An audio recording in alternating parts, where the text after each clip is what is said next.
Story 1. The Intake Coordinator's Phantom Admission. The referral packet sat on my desk at 6:47 a.m., still warm from the fax machine. Patient name: Lily Brennan. Age 34. Voluntary admission. I called the referring facility twice. No answer. By lunch, her belongings were in locker 9, neatly folded, smelling faintly of lavender. I had never processed her intake. I had never seen her face. But when I opened the digital chart, there was my signature, dated 3 days prior, beneath an assessment I had no memory of writing. I've worked psychiatric intake at Maplewood Behavioral Health for 7 years. The job is procedural, methodical, almost meditative in its repetition. You receive the referral, verify insurance, assign a bed, log the patient into the system, and wait. Most days the rhythm is predictable. Tuesdays are lighter. Fridays overflow. Weekends bring the crisis cases, the ones escorted by police or family members too exhausted to speak. On the morning of April 9th, I arrived at 6:30 a.m. to an empty office. The fax machine hummed in the corner, its green light blinking. A single sheet of paper sat in the tray, edges still curling from the heat. I scanned it quickly. A referral from St. Clement's Hospital, a facility I'd worked with dozens of times. Patient name: Lily Brennan. Voluntary admission: depression with psychotic features. Expected arrival: 8 a.m. I filed the sheet, updated the bed census, and made a note to call St. Clement's for the full transfer packet. The morning passed without event. I processed 2 other admissions, fielded calls from family members, and restocked the intake forms in the lobby. By 9:30 a.m., Lily Brennan had not arrived. I called St. Clement's. The line rang 12 times before disconnecting. I tried again. No answer. I left a voicemail.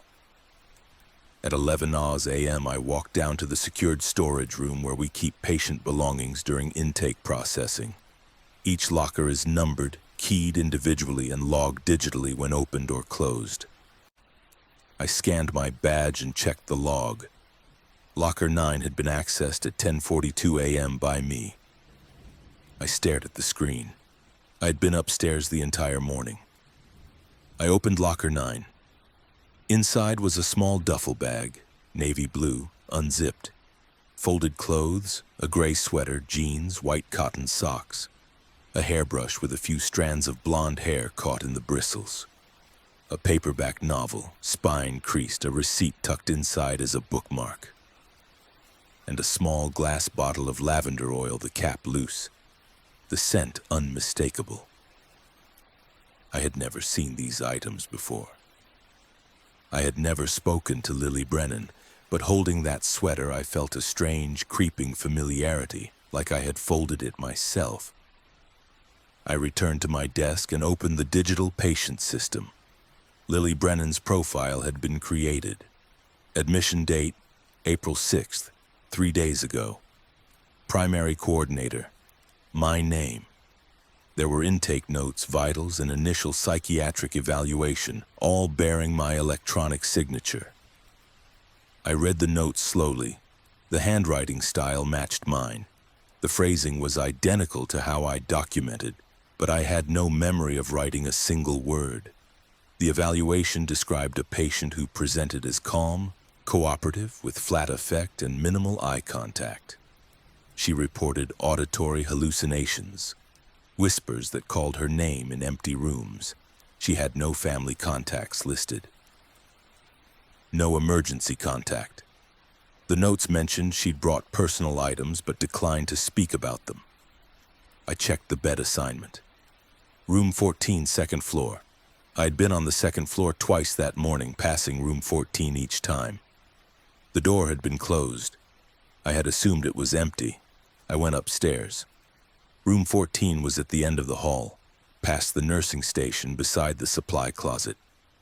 The door was ajar. Inside, the bed was made. Tight hospital corners, a thin blanket smoothed flat. On the nightstand sat a glass of water untouched and a single lavender sprig in a plastic cup. I stood in the doorway for a long time. The room smelled faintly of lavender. Over the next 3 days, I tried to piece together what had happened.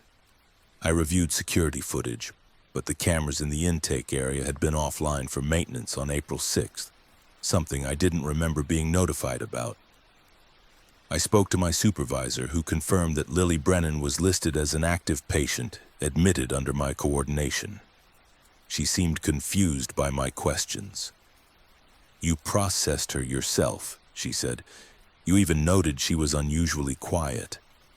I asked to see the original referral fax.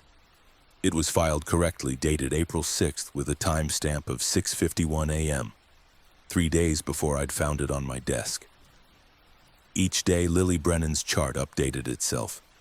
New progress notes appeared, written in my style, documenting sessions I had never conducted. The notes grew more detailed. She had begun speaking more, the files said. She mentioned recurring dreams of working in an office, of processing paperwork, of a room that smelled like lavender. I stopped reading after that. On April 15th, I arrived at work to find a voicemail from St. Clement's Hospital. The message was brief, apologetic. They were calling to follow up on the referral they'd sent over for Lily Brennan. They wanted to confirm she'd arrived safely. The message was dated April 9th, the day I'd first received the fax. I played it again. The voice was calm, professional, vaguely familiar. At the end, just before the beep, I heard something else. A faint rustling like paper being folded, and the distant sound of a woman's voice, too quiet to make out the words. That afternoon, I opened Lily Brennan's chart one last time. The profile had expanded, new fields had populated themselves: childhood history, previous hospitalizations, family medical background. Details I had never entered. At the bottom of the page, beneath the admission notes, was a scanned image of an intake form, handwritten, signed, dated April 6th. The handwriting was mine, but the signature was slightly off, the letters compressed as though traced from memory. I looked at the belonging log again.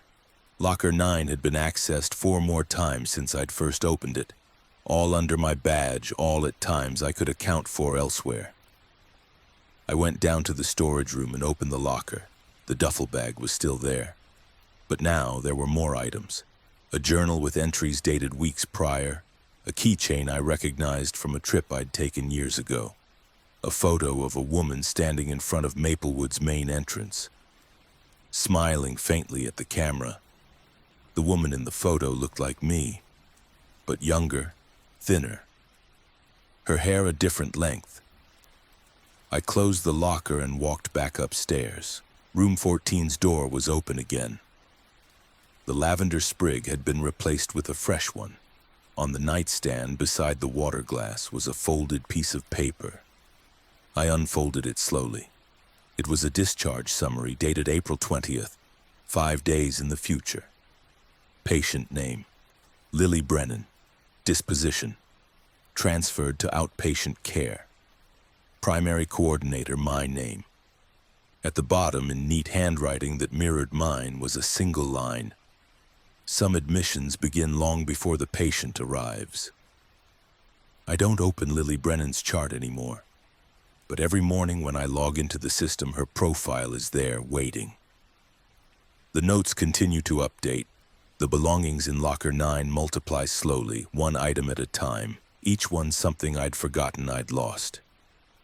And sometimes, late in the afternoon, I catch the scent of lavender drifting through the intake office, even though the windows are closed and I'm the only one in the room.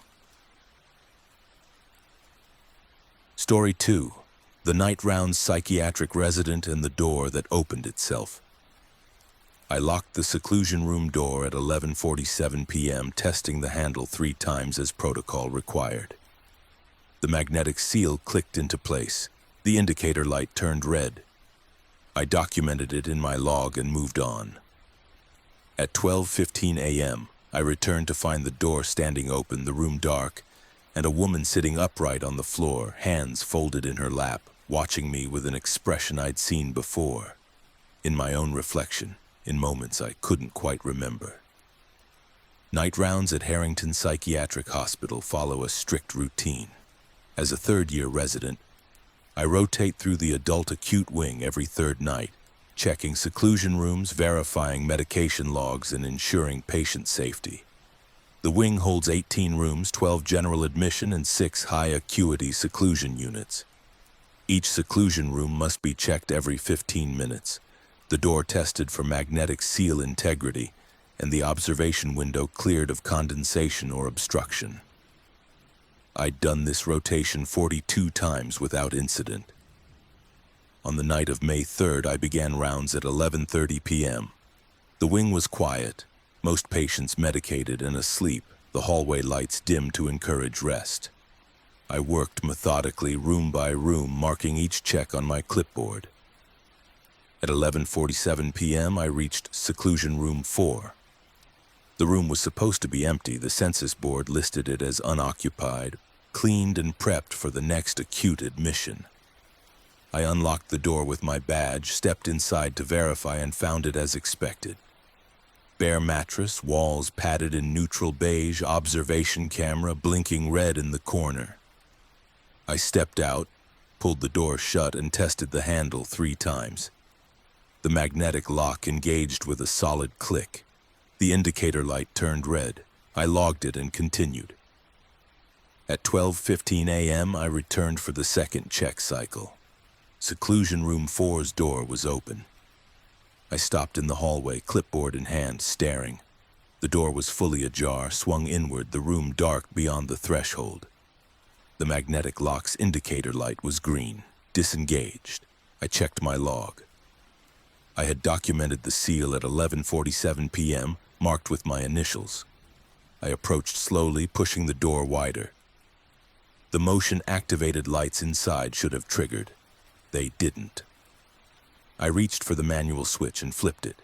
A woman sat on the floor in the far corner, back against the padded wall, hands folded in her lap.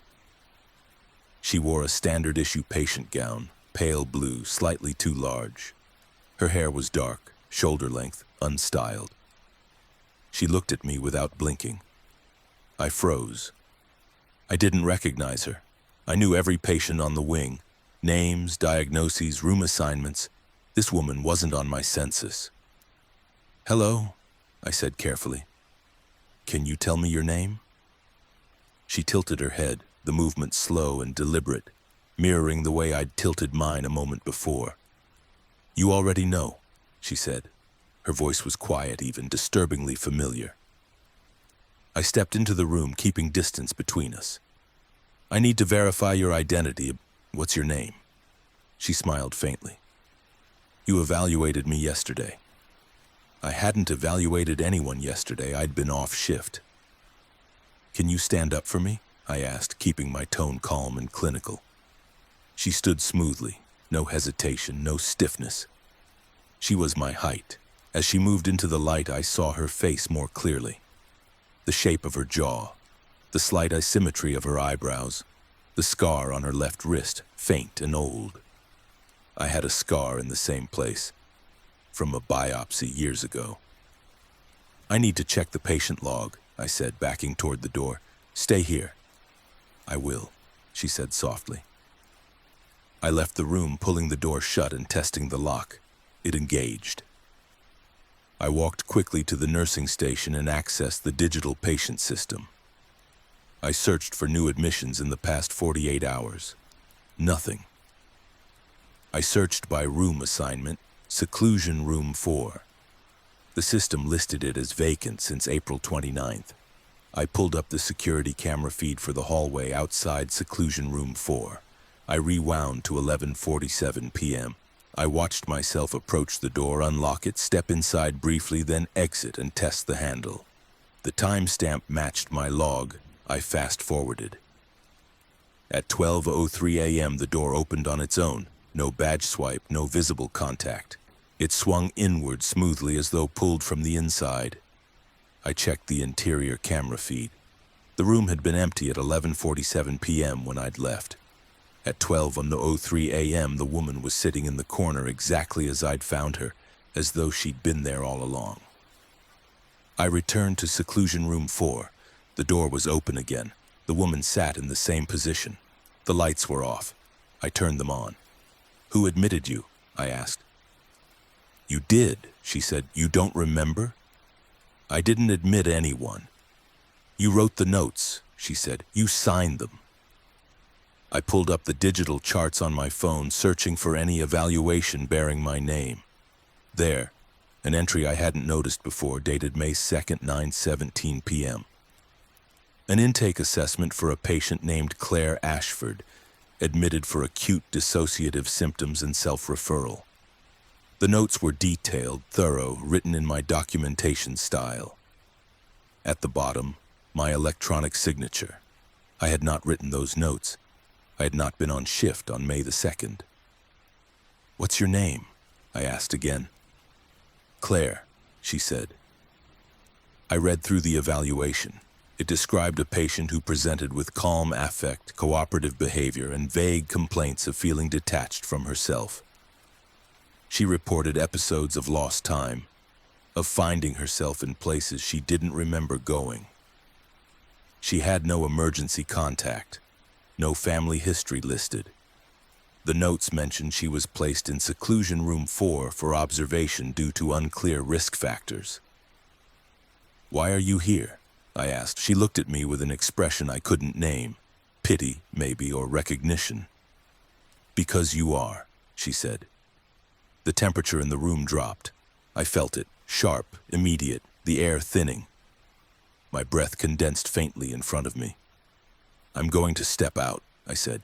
"A nurse will come check on you." "You'll be back," she said. "You always come back." I closed the door and locked it, testing the handle 4 times. The seal held. I walked to the nursing station and asked the charge nurse, a woman named Beverly, whom I'd worked with for 2 years, about Claire Ashford. "Room 4? Beverly frowned. "That room's been empty since last week." "Check the system," I said. She pulled up the census. "Seclusion room 4, vacant." "There's a patient inside," I said. Beverly gave me a long look. "Are you feeling okay?" We walked back together. I unlocked the door. The room was empty. Bare mattress, walls clean, no sign anyone had been there. The air was warm again, stale, with disinfectant. Beverly checked the room herself, then looked at me with concern. "Maybe you should take a break. You've been on nights for 2 weeks straight." I nodded, said nothing. At 1 a.m., I returned for the 3rd check cycle. The door was open. Claire sat in the corner, hands folded, watching me. This time she stood before I could speak. "You're starting to see it, aren't you?" she said. "See what?" "The pattern." I didn't respond. She stepped closer, moving with the same gait I used, the same slight hesitation in her left knee, an old injury from college. "You've been here before," she said. "You've stood in this room asking the same questions. You've locked this door so many times you've lost count." "That's not true." "Check your logs," she said. I pulled them up on my phone. I scrolled back through the past month of night shifts. Seclusion room 4 appeared repeatedly in my documentation. Checked, sealed, checked again. But scattered between the entries were small notations I didn't remember writing. Patient uncooperative. Patient requests discharge. Patient reports memory disturbances. I scrolled further. The notations went back weeks, months, always in my handwriting, always in seclusion room 4. "This isn't real," I said. Claire smiled sadly. "It's the only thing that is." I left the room, locked it, and walked to the break room. I sat alone, hands shaking, trying to reconstruct the past month. My memories felt thin, repetitive, like scenes filmed on the same set, rearranged slightly each time. I remembered rounds. I remembered paperwork. I remembered going home, sleeping, returning. But the details blurred. I checked my phone. I had a calendar app that tracked my shifts. I opened it. May 3rd was marked as my 43rd consecutive night shift. I hadn't had a day off in 6 weeks.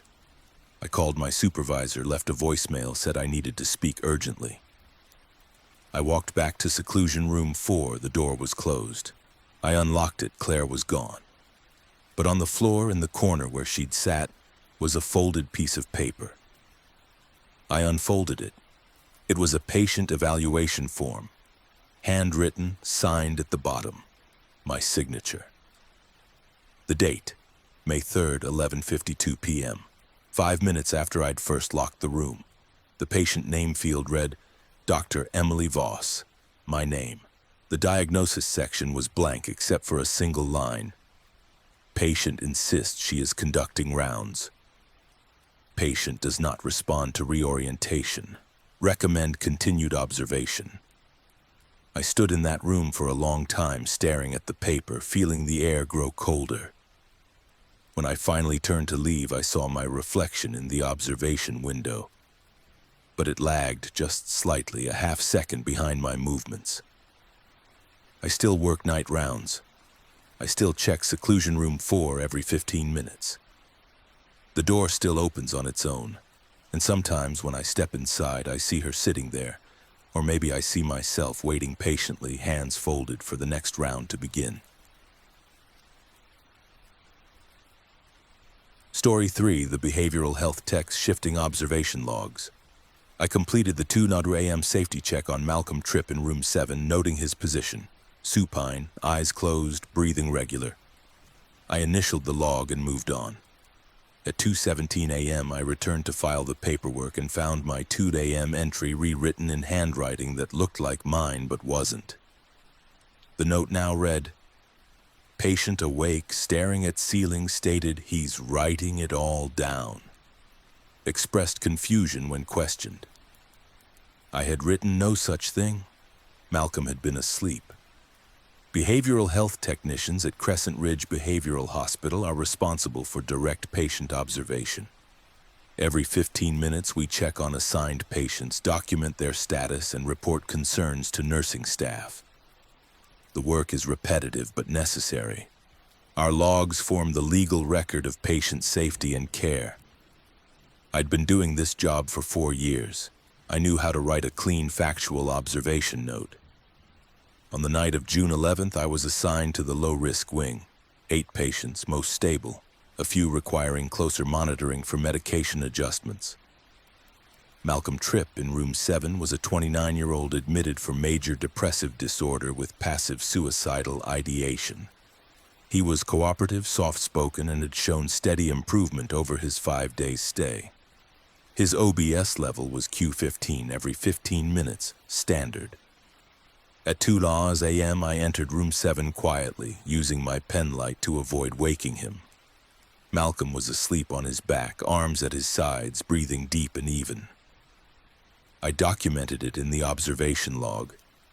Patient asleep, supine position, respirations regular, no distress noted.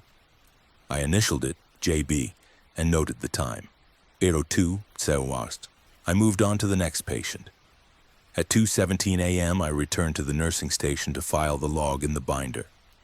I flipped to the page for room 7 and stopped. The 2 a.m. entry had changed. The handwriting looked like mine. Same slant, same compact letters, but the words were different. The note now read, Patient awake, lying supine, staring at ceiling, stated he's writing it all down. When asked to clarify, patient appeared confused, closed eyes, did not respond further. I stared at the page. I had not written that. Malcolm had been asleep. I had initialed it JB and the initials were still there, but the text had shifted. I checked my pocket log, the carbon copy notepad we use for on-the-spot documentation before transferring to the main binder. My handwritten entry matched what I remembered. Patient asleep, no issues. I looked at the binder again. The entry remained changed. I assumed someone had made a clerical error, perhaps copied from the wrong patient or misread my shorthand. I crossed out the incorrect entry, wrote a clarification, and initialed it again. I made a mental note to speak to the charge nurse. At 2:15 a.m., I conducted the next round. Malcolm was still asleep, same position. I documented it clearly. Patient asleep, no change from previous check. I filed it immediately. At 2:32 a.m. I checked the binder again. Both entries, 2 a.m. and 2:15 a.m. had been rewritten. The 2:15 entry now included a line I hadn't written. Patient briefly opened eyes, mumbled inaudibly, appeared disoriented. Fell back asleep within 30 seconds. I felt a cold prickle at the base of my neck. I returned to room 7 and checked on Malcolm. He was deeply asleep, snoring faintly. I stood there for a full minute watching his chest rise and fall, confirming he had not moved. I went back to the nursing station and pulled the entire log binder for room 7. I flipped back through the previous shifts, day shift, evening shift. The entries were normal, routine. But starting at midnight when my shift began, subtle inconsistencies appeared. 12:15 a.m. I had documented Malcolm reading a book. The revised entry added, patient asked what time it was 3 times in 10 minutes. 12:30 a.m. I had noted him asleep. The revised entry said the patient asleep but restless, hand twitching intermittently. Each entry was in handwriting that resembled mine, but with slight variations. Pressure differences, letter spacing, the way I crossed my T's. I approached the charge nurse, a man named Owen, and explained what I was seeing.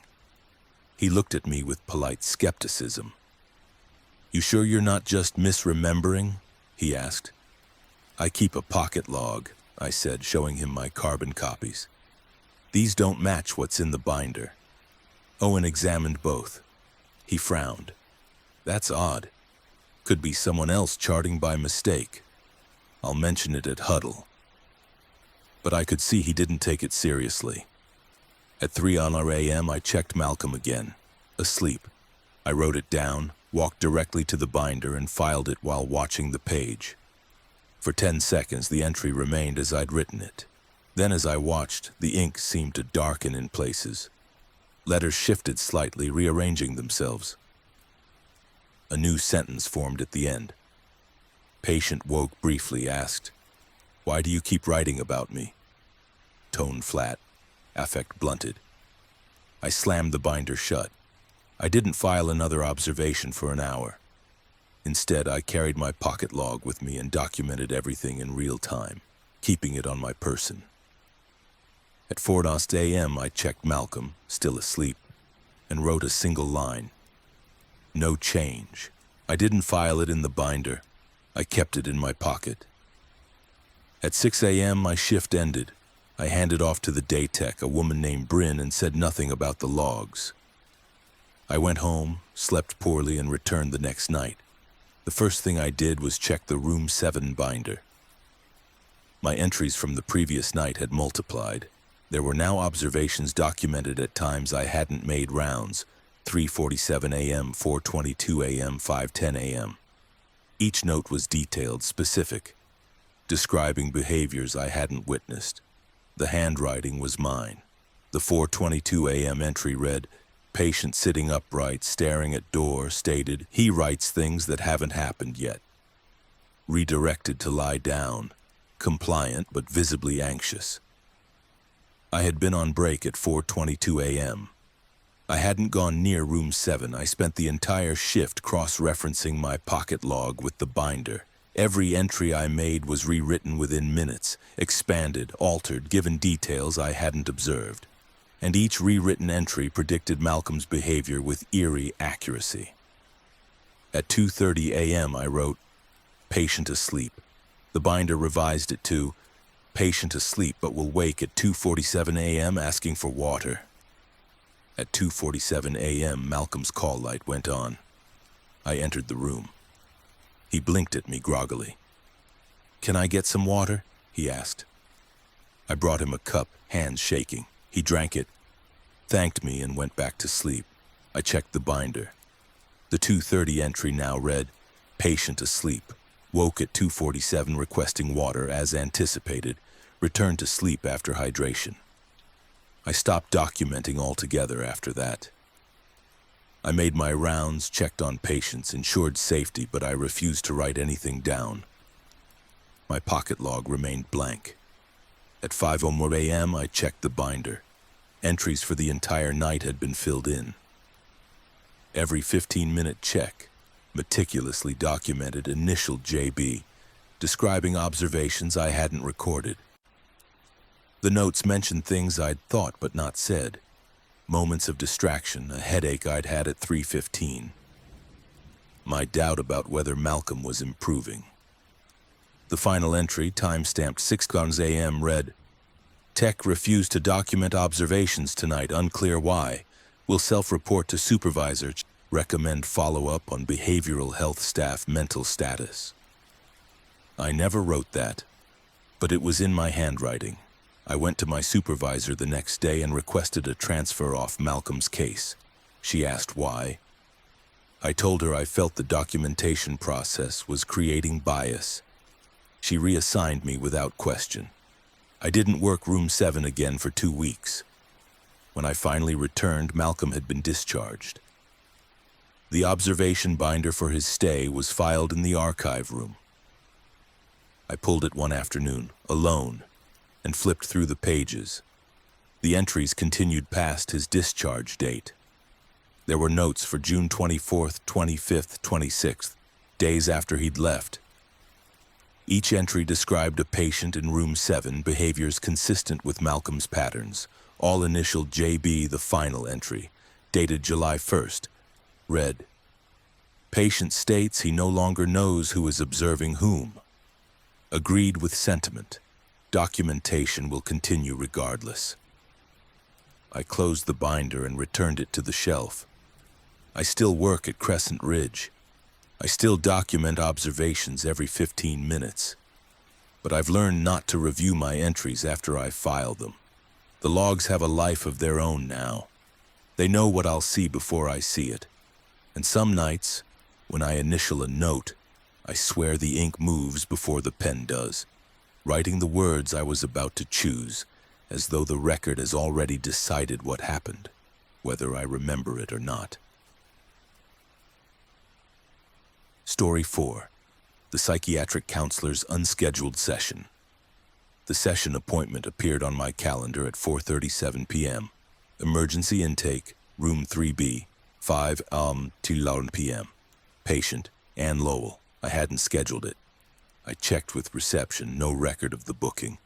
But when I unlocked room 3B at 4:55, the chairs were already arranged facing each other, my notepad open on the side table, and a patient file sitting in the seat where I always sit, as though someone had prepared the space for a session I was supposed to remember. I've been a clinical counselor at Northfield Psychiatric Clinic for 9 years.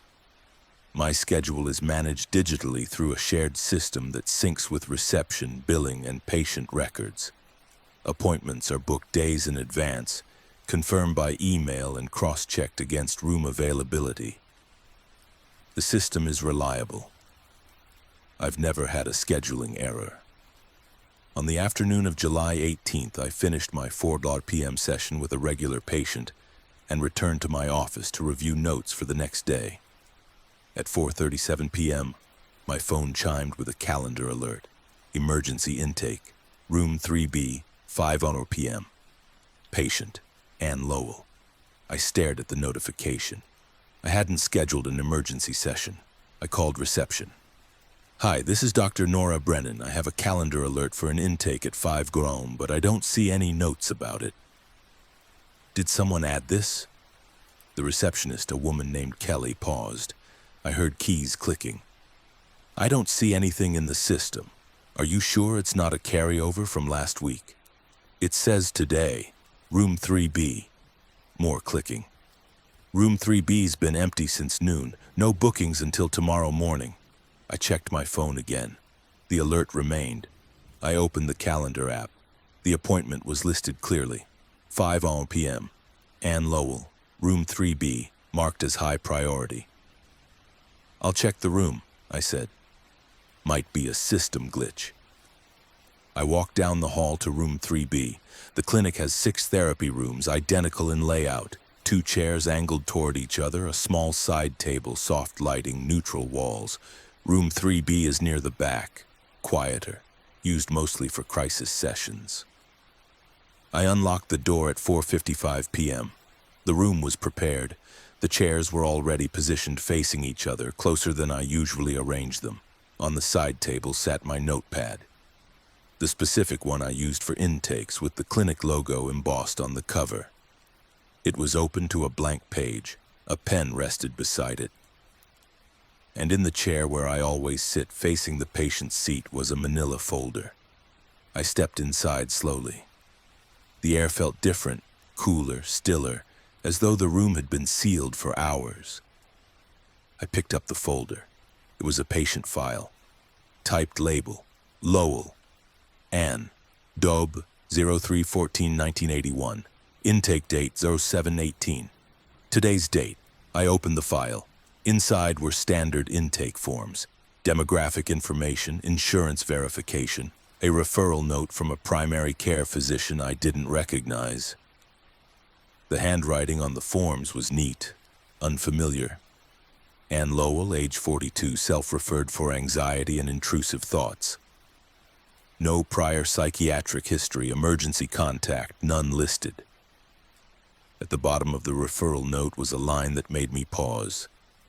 Patient reports feeling disconnected from recent memories and requests evaluation for possible dissociative symptoms.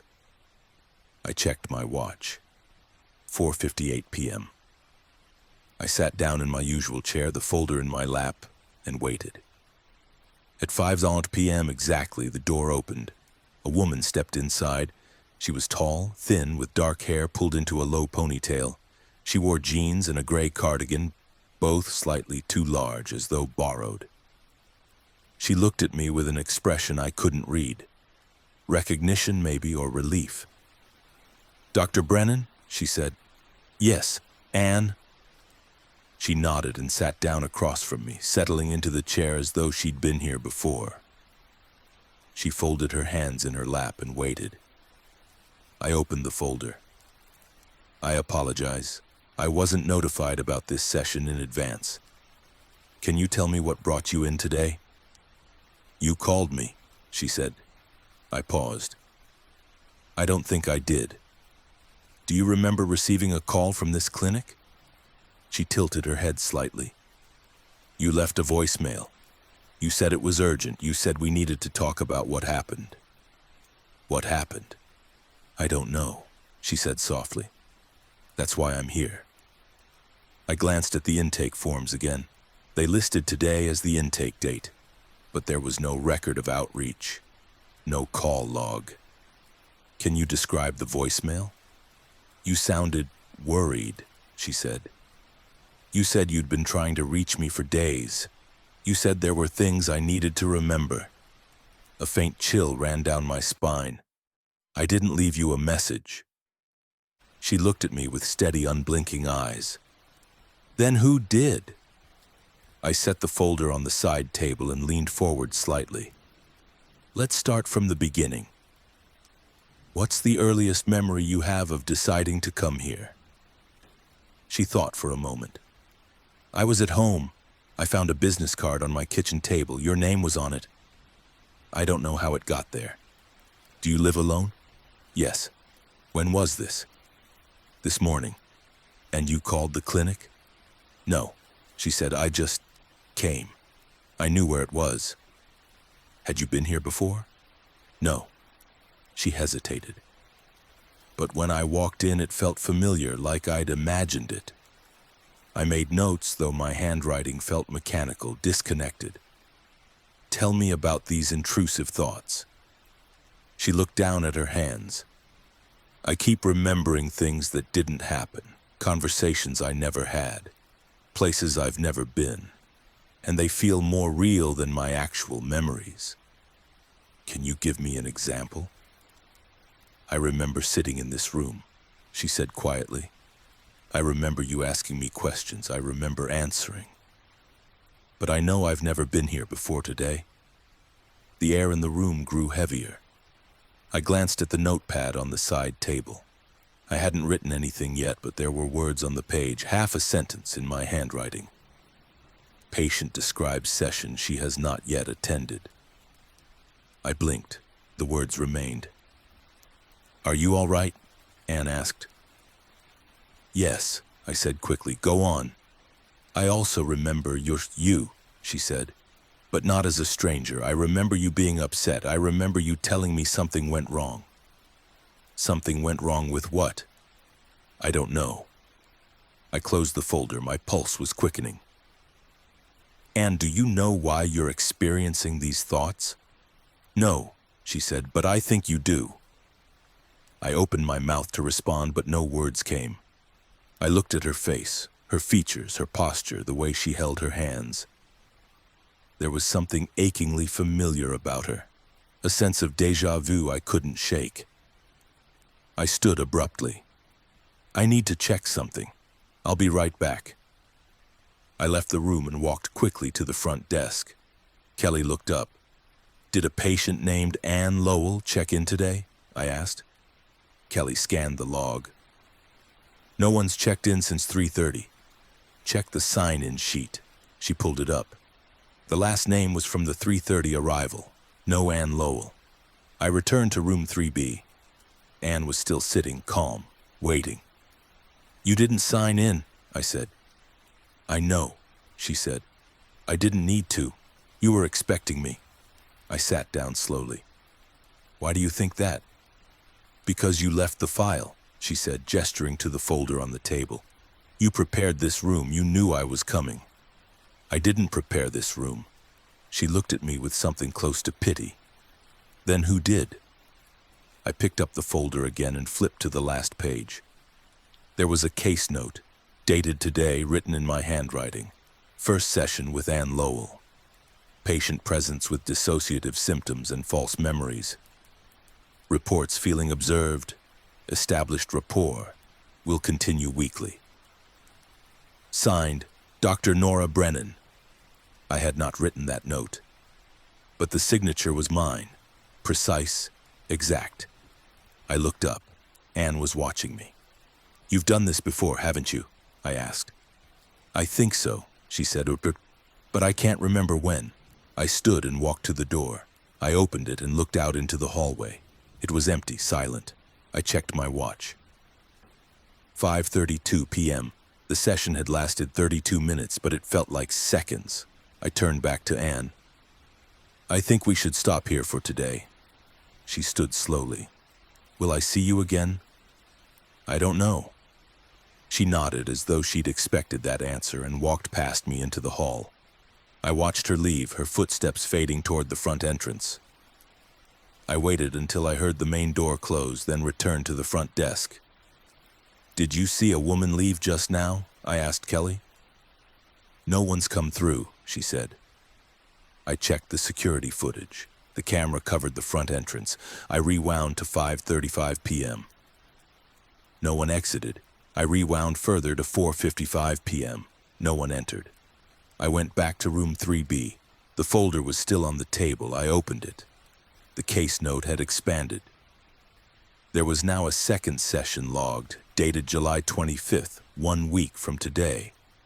The note described Anne's return, her continued memory disturbances, and a growing concern that the dissociation was worsening. It was signed by me. I have not seen Anne Lowell since that day.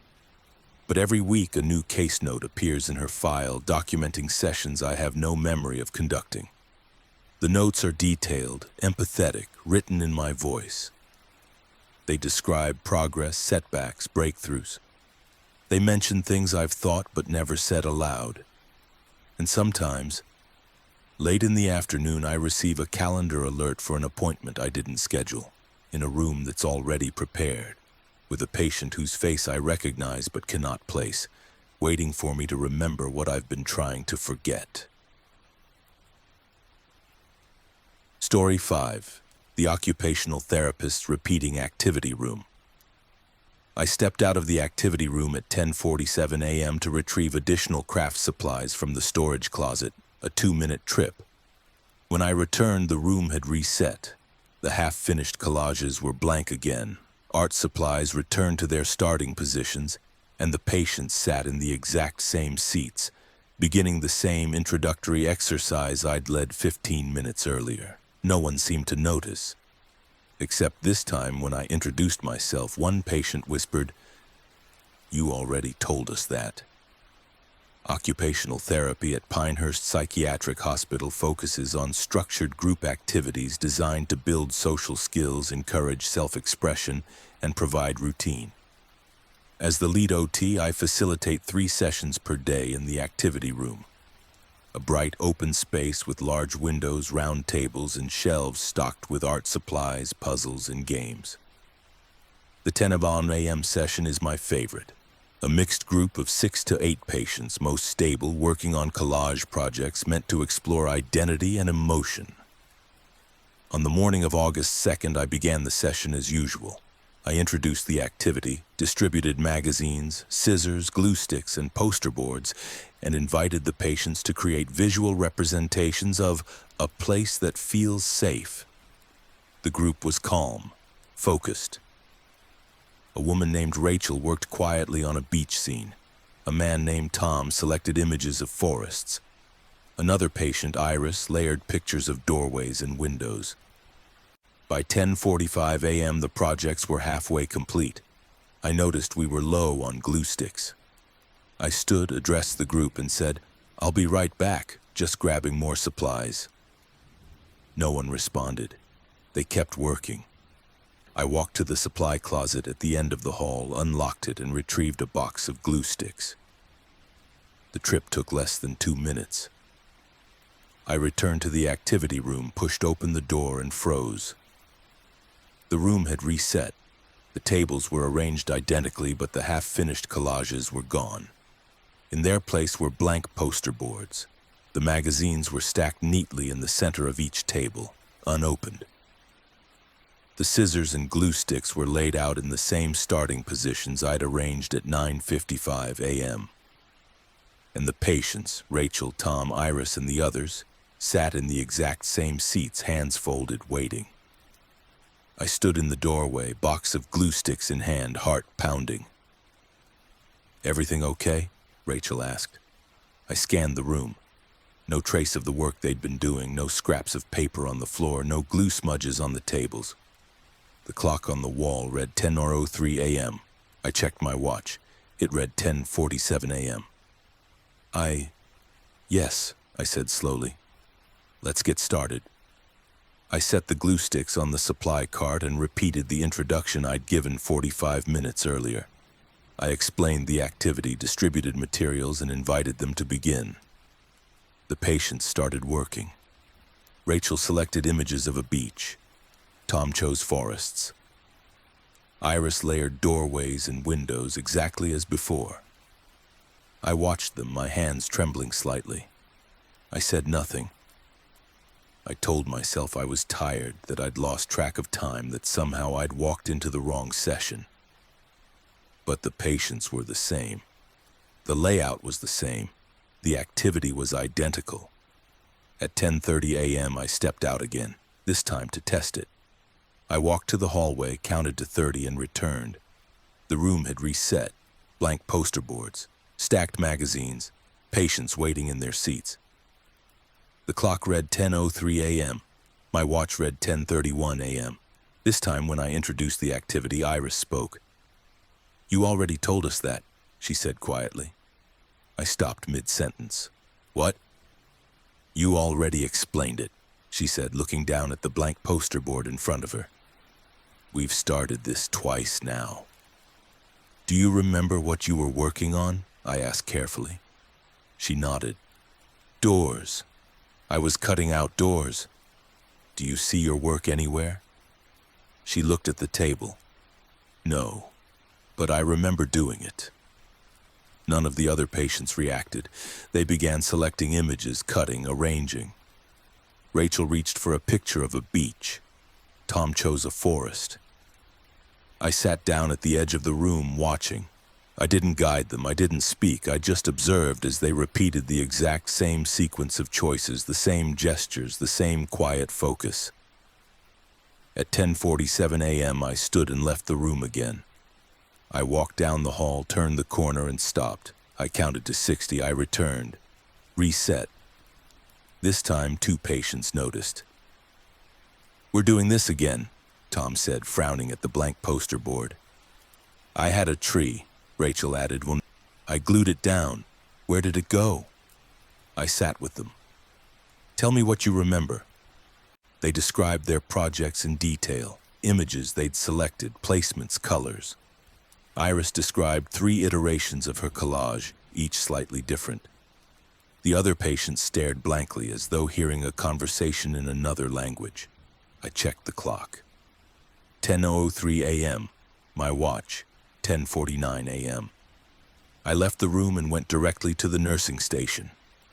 The charge nurse, a man named Ethan, looked up. "Is everything okay?" he asked. "What time is it?" I asked.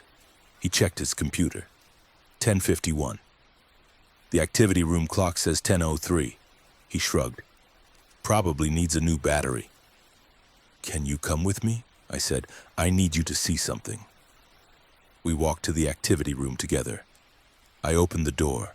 The patients were mid-project, collages half finished. Magazines spread across the tables. Rachel's beach scene, Tom's forest, Iris's doors, all in progress.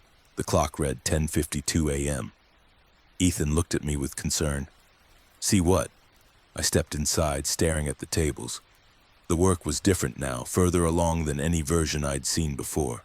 Rachel's collage included a sun I hadn't seen her cut out. Tom's forest had animals.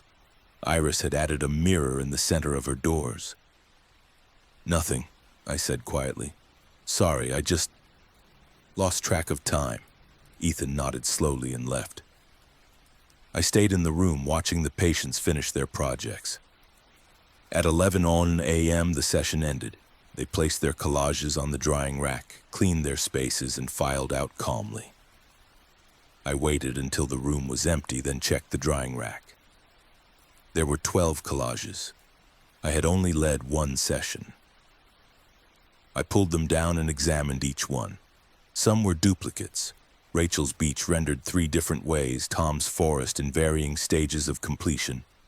Others were unfamiliar, created by patients I didn't recognize. At the bottom of the stack was a collage made entirely of clocks, each set to a different time, and in the center a photograph cut from a magazine, a woman standing in an empty room looking at her watch. I turned it over. On the back, written in pencil, "You keep leaving." I reported the incident to my supervisor, describing it as a possible timekeeping error. She suggested I take the afternoon off. I did. When I returned the next day, I checked the activity room schedule. The 10 a.m. session on August 2nd was logged as completed. Duration, 57 minutes, 6 patients, activity, identity collage, participation, full. But in the notes section, someone had added, OT reported disorientation and memory disturbances. Session repeated multiple times per OT observation. Recommend follow-up. I didn't write that note. I don't know who did. I still facilitate the 10 a.m. group, but I don't leave the room anymore. I've learned that if I stay, the session progresses normally. The patients complete their projects. The clock moves forward. But some mornings when I arrive, I find collages on the drying rack that weren't there when I left. Different versions, alternate outcomes, projects completed by patients who don't exist. And Iris still whispers to me sometimes when the others aren't listening. How many times have we done this? I never answer, because I've stopped counting. Story 6. The psychiatric receptionist's duplicate visitor badge. At 4:52 p.m., I printed a visitor badge for a man named Gordon Hayes, who stood at my desk long enough for me to scan his ID and hand him the laminated tag. He nodded, walked toward the ward entrance, and disappeared from view. At 5:03 p.m., when I checked the badge return bin at the end of my shift, I found his badge inside, creased and worn, as though it had been carried in a pocket for days. Security footage showed no one returning it. He never signed out. The front desk at Brookline Psychiatric Facility operates with strict protocols. Every visitor must sign in, present identification, receive a temporary badge printed with their name and timestamp, and return the badge upon exit. I've worked reception for 6 years. The system is simple, efficient, and foolproof. Badges are printed on demand, uniquely coded and logged digitally. No duplicates, no carryovers. On the afternoon of September 14th, my shift was winding down. I'd processed 11 visitors throughout the day. Family members, legal representatives, a social worker. At 4:52 p.m., a man approached the desk. He was in his mid-50s, wearing a gray jacket and wire-rimmed glasses. He carried no bag, no paperwork. He stood in front of me and waited. "Here to visit a patient?" I asked. "Yes," he said. "I'll need your ID." He handed me his driver's license. I scanned it into the system. Name, Gordon Hayes. I asked which patient he was visiting. He said a name I didn't recognize.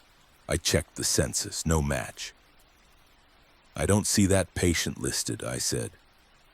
"She was admitted yesterday," he said calmly. I searched recent admissions. Still nothing. "Can you confirm the spelling?" He repeated it. I searched again. "I'm sorry, I'm not finding her in the system. Let me call the unit and verify." "That's fine," he said. I called the adult unit. The nurse who answered checked her roster and confirmed there was no patient by that name. I relayed this to Gordon. He nodded slowly. "She might be using a different name." "Do you have another name to try?" "No." I paused. "I can't issue a visitor badge without confirming the patient." "I understand," he said, but he didn't move. We stood there in silence for a moment. Then, inexplicably, I printed the badge. I don't know why. My hands moved automatically, typing his name, selecting the timestamp, pressing print. The badge emerged from the machine, laminated and warm. I handed it to him. "Thank you," he said, and walked toward the ward entrance. I watched him go. He scanned his badge at the security door and it clicked open. He stepped through and disappeared down the hallway. I stared at my computer screen. The visitor log showed the entry. Gordon Hayes, check-in time 4:52 p.m., patient field blank. At 5:00 p.m. my shift ended. I began closing procedures, logging out of the system, organizing paperwork, checking the badge return bin. The bin is a small plastic tray beside the exit door where visitors drop their badges on the way out. I emptied it and counted. 12 badges. I had issued 11 throughout the day. I checked the log. 11 entries, all accounted for. I examined the 12th badge. It was Gordon Hayes' badge, printed with his name, time-stamped 4:52 p.m. But the lamination was creased, the edges worn as though it had been folded and unfolded repeatedly. The clip on the back was bent. I checked the security footage. The camera covered the exit door and the badge return bin. I rewound to 4:55 p.m. and watched. No one approached the bin. I fast-forwarded through the next hour. No one returned a badge. But at 5:00 p.m., when I reached into the bin on camera, the badge was there. I checked the ward entrance footage. Gordon Hayes scanned his badge at 4:53 p.m. and entered. He did not exit. I called the adult unit again. "Did a visitor named Gordon Hayes come through?" I asked. "No visitors this evening," the nurse said. "Can you check your hallway cameras?" "Hold on." She put me on hold for 3 minutes. When she returned, her tone had shifted. "There's no one on the unit who shouldn't be here. Are you sure he came through?" "I issued him a badge," I said. "Well, he's not here now." I thanked her and hung up. I placed Gordon's badge in a plastic envelope and left it in the security office with a note describing the incident. The next morning I checked with security. They'd reviewed the footage and confirmed no one matching Gordon's description had exited the building. They'd searched the adult unit. No sign of him. Could he have left through another exit? I asked. All exits require badge scan, the officer said. There's no record. So where is he? The officer shrugged. Maybe he never came in. I have his badge. Maybe he dropped it before entering. I didn't argue. Over the next week, I found 3 more of Gordon's badges in the return bin. Each appeared at the end of my shift, worn and creased, time-stamped on different days, September 16th, 18th, 21st. I checked the logs. I had not issued any of them. I checked the footage. No one returned them. I stopped reporting it after the 3rd badge. On September 24th, Gordon returned to the desk. Same gray jacket, same glasses. He stood in front of me and waited. You're back, I said. Yes. Are you here to visit the same patient? Yes. I still don't have a record of her. I know, he said. Then why are you here? Because you keep letting me in. I stared at him. I don't remember issuing you a badge before. You've done it 6 times, he said calmly. I checked the log. Only 1 entry, September 14th. I don't see that, I said. Check the return bin, he said. I walked to the bin and looked inside. Empty. I returned to the desk. There's nothing there, I said. He reached into his jacket pocket and pulled out a visitor badge. He placed it on the desk in front of me. It was printed with his name, time-stamped 4:52 p.m., September 14th, the same badge I'd found in the bin 10 days ago. You gave me this, he said. How do you still have it? Because I never left. I felt a cold weight settle in my chest. You're not on the unit. No, he said, I'm here. I looked around the lobby, empty except for us. I checked my watch, 4:52 p.m. I looked back at Gordon. He was holding the badge out to me. I think you need this more than I do, he said. I took it. The lamination was warm, as though freshly printed. I turned it over. On the back, written in pen, Visitor, Gordon Hayes. Purpose, to remind you that you printed this 6 days from now. I looked up. Gordon was gone. I checked the footage later that night. He appeared at my desk at 4:52 p.m., stood for 37 seconds and vanished between frames. No exit, no movement, just gone. I still work the front desk. I still print visitor badges. But now, at the end of every shift, I check the return bin carefully. Most nights it's empty. But some nights I find a badge I don't remember issuing, creased, worn, time-stamped days in the future. And I know that somewhere in a hallway I can't see, someone is waiting for me to let them in again. Story 7. The crisis response nurse and the patient without a pulse. I responded to the agitation alert in room 12 at 11:34 p.m., expecting the usual, a patient in distress, elevated heart rate, escalating behaviors. Instead, I found him sitting upright on the edge of the bed, hands folded, perfectly still. I reached for his wrist to check vitals. No pulse. I pressed harder, repositioned my fingers, nothing. I grabbed the pulse oximeter, it wouldn't register. His skin was cool, his eyes clear, and when I asked, "How are you feeling?" he answered calmly, "I've been waiting for you to notice." Crisis response at Westmont Psychiatric Hospital involves immediate intervention when patients exhibit acute behavioral escalation, agitation, aggression, self-harm risk, or medical emergencies. As a crisis response nurse, I carry a pager, respond within 3 minutes, and assess rapidly. Most calls resolve quickly. Verbal de-escalation, PRN medication, safety monitoring. I've done this for 11 years. I know the rhythms, the warning signs, the variables. On the night of October 6th, I was covering the adult acute unit when my pager sounded at 11:34 p.m. The alert read, Room 12, agitation, staff assistance needed. I grabbed my response kit and headed to room 12.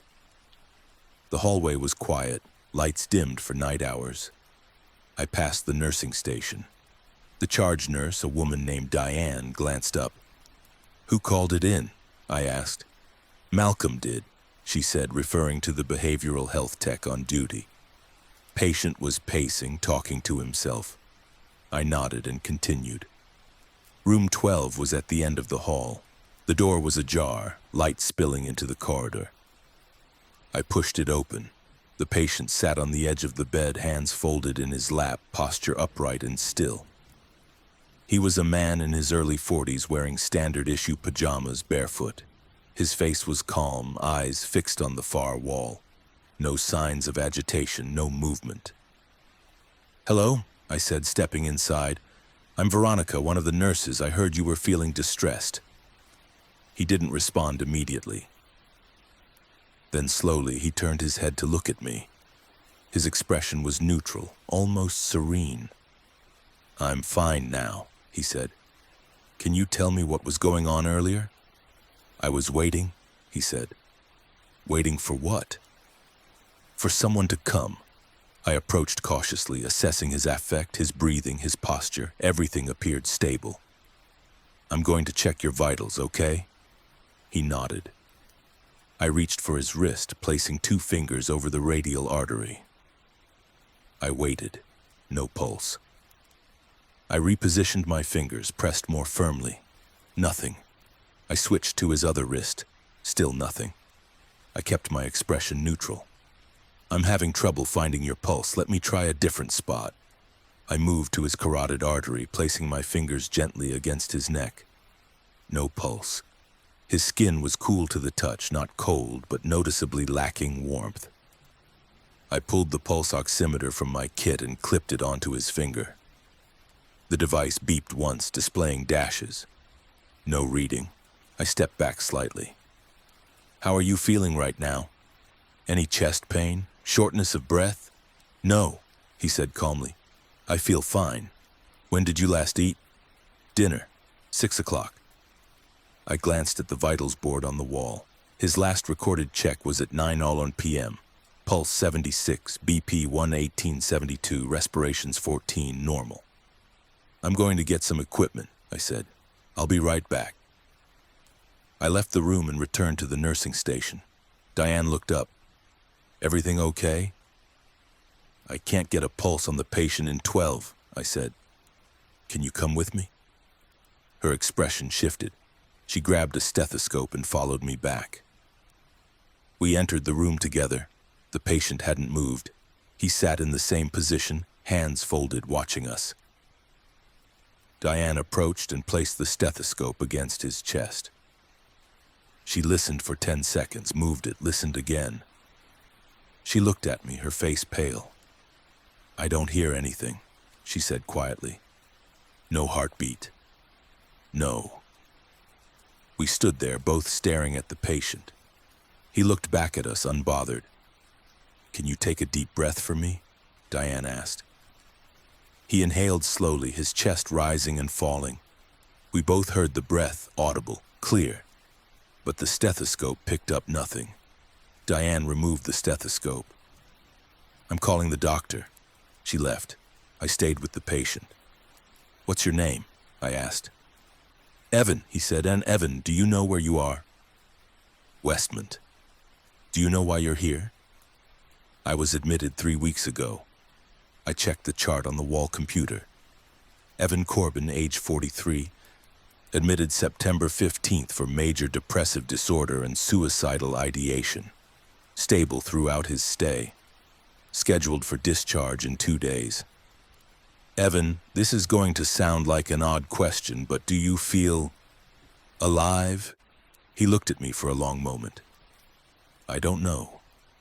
The doctor on call arrived 10 minutes later, a psychiatrist named Dr. Myers. He examined Evan, attempted to take vitals, and encountered the same results. No pulse, no heartbeat. Respirations visible but undetectable by stethoscope. Evan remained calm, cooperative, conversational. "This isn't possible," Dr. Myers muttered. He ordered an EKG. We wheeled the machine in. I attached the electrodes to Evan's chest. The monitor displayed a flat line, no electrical activity. I repositioned the leads. Still flat. "The equipment must be malfunctioning," Dr. Myers said. But the machine had been tested that morning. It was functioning. Evan watched us with quiet patience. "I told you," he said. I stopped. "Stopped what?" I asked. "Beating," he said, placing a hand over his chest. "It happened during the night shift. You were there." I stared at him. "I don't remember that." "You were doing rounds," he said. "You checked on me. I told you I felt strange. You said it was probably anxiety. You left. And then I stopped." "When was this?" "October 3rd. I checked the records. October 3rd, 3 days ago. I had worked that shift. I reviewed my nursing notes. At 2:47 a.m., I documented a check on Evan. Patient awake. Reports mild chest discomfort. Attributes it to stress. Vitals stable. Reassured and encouraged rest. I had no memory of writing that note." "You don't remember, do you?" Evan said. "No. That's because you've been trying to forget." Dr. Myers ordered Evan transferred to the medical unit for further evaluation. 2 staff members wheeled him out on a gurney, monitors attached but showing no readings. I stayed behind, staring at the empty room. I pulled up the surveillance footage from October 3rd. I watched myself enter room 12 at 2:46 a.m. Evan sat up, spoke to me briefly. I checked his pulse. On camera, I appeared to find it without issue. I documented vitals and left. But now, watching the footage, I noticed something. When I placed my fingers on his wrist, there was a flicker, barely perceptible, where my hand seemed to pass through his arm before settling on the surface. I rewound and watched again. The flicker repeated. Evan was transferred to the medical unit where he underwent extensive testing. Every scan, every monitor, every diagnostic tool confirmed the same impossible conclusion.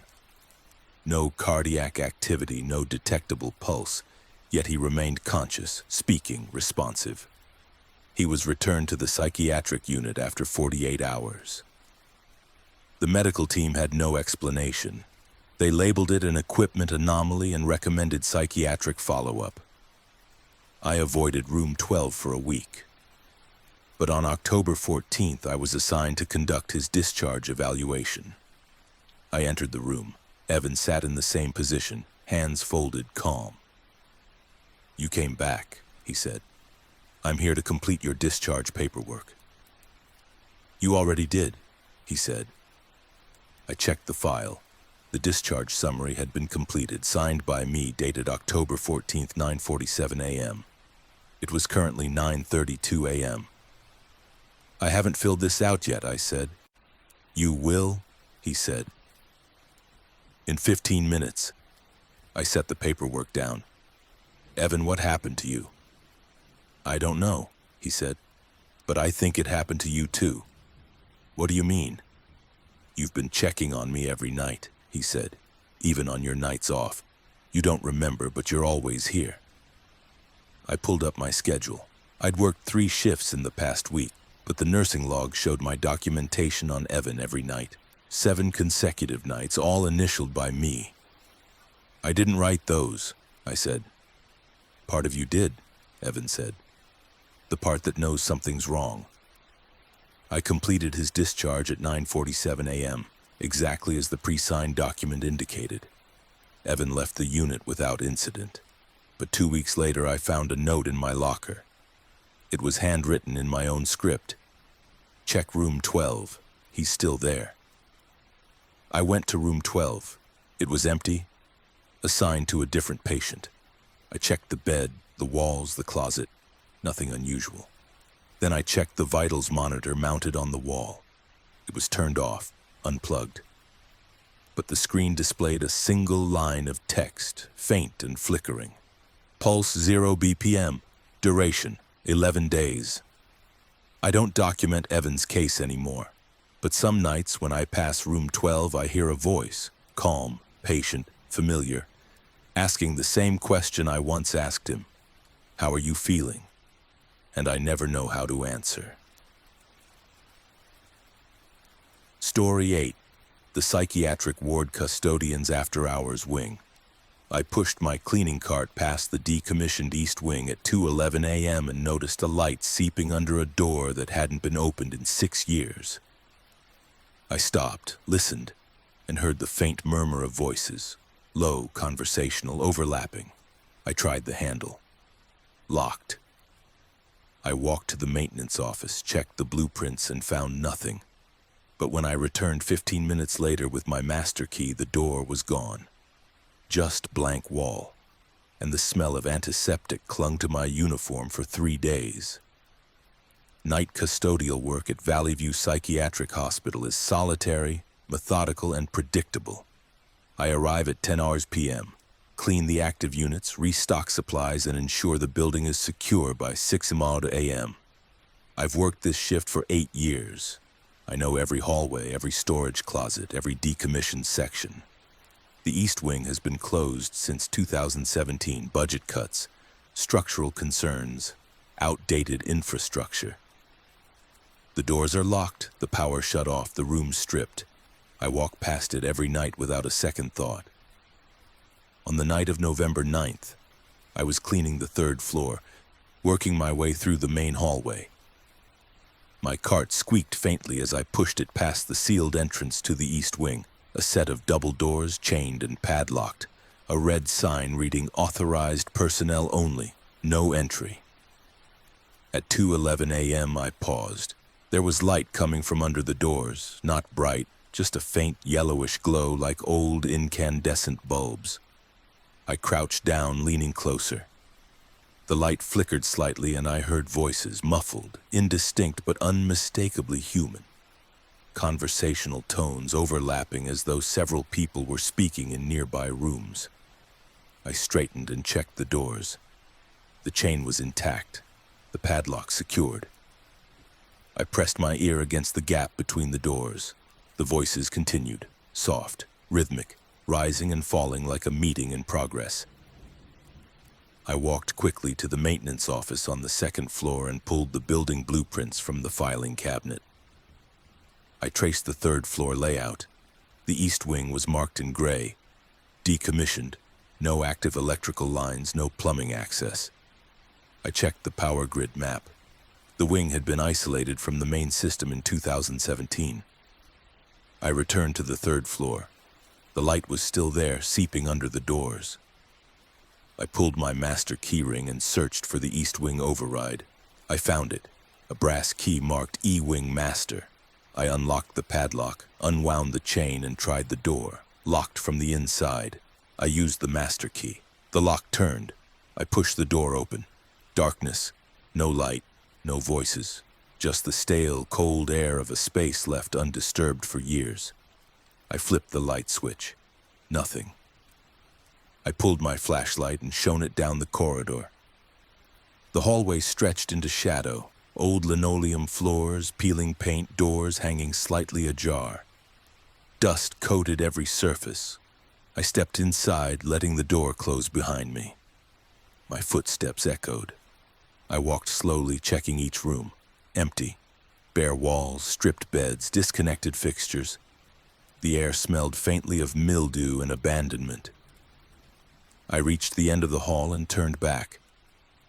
That's when I noticed the light switch I'd tried earlier. It was flipped to the on position. I was certain I'd left it off. I flipped it down, then back up. Nothing. No power. I continued back toward the exit. As I passed one of the patient rooms, I heard something faint, rhythmic, breathing. I stopped and listened. It was coming from inside the room. I pushed the door open wider and shone my flashlight inside. Empty. But on the floor near the far wall was a meal tray. The food looked fresh. Mashed potatoes, green beans, a carton of milk, still cold. Steam rose faintly from the potatoes. I crouched down and touched the tray. warm. I stood quickly and left the room, walking faster now, back toward the double doors. When I reached them, I pushed through and stepped into the main hallway. I turned to lock the doors behind me. There were no doors, just blank wall, painted the same off-white as the rest of the corridor. I ran my hand along the surface. Solid, no seam, no frame, no evidence that doors had ever been there. I checked my keyring. The brass key marked E-Wing Master was gone. I returned to the maintenance office and checked the blueprints again. The East Wing was still marked in gray. But now, in the corner of the map, there was a handwritten note I hadn't seen before. Sealed 11/09/15. Do not access after hours. Today's date was November 9th. I reported the incident to my supervisor the next morning. He looked at me with tired patience. The East Wing's been sealed for years, he said. You probably saw a reflection or something. I went inside, I said. The doors are chained. I unlocked them. He sighed. I'll check it out. I walked with him to the 3rd floor. We stood in front of the blank wall where the doors should have been. There, I said, pointing. He looked at me. There's nothing here. The doors were here, double doors, chained. I think you need some sleep, he said. I didn't argue. Over the next week, I avoided the 3rd floor. But on November 16th, I was reassigned to clean that section due to a staff shortage. At 2:11 a.m., I walked past the blank wall. The doors were back, chained, padlocked, marked with the same red sign. I stopped and stared. I pulled my keyring. The brass key was there again, as though it had never disappeared. I didn't unlock the doors, I just stood there listening. Faint voices drifted through, calm, conversational, familiar. I turned and walked away. But the next night I found a meal tray sitting outside the sealed doors. Fresh food, still warm. And the night after that I heard footsteps inside the wing, slow, deliberate pacing. I stopped reporting it. I stopped trying to explain it. I just cleaned the 3rd floor, walked past the East Wing, and ignored the light under the doors. But the smell follows me home now. Antiseptic, sharp, clinical. It clings to my uniform no matter how many times I wash it. And some mornings when I empty my pockets before bed, I find things I don't remember taking. A patient wristband, a visitor log entry with my name signed in unfamiliar handwriting, a key labeled E-Wing Master that I know I left on my desk. The East Wing is still sealed. The blueprints confirm it. But every night, the doors reappear. And every night, the voices wait, expecting someone to answer, expecting someone to return. I think they've been expecting me all along.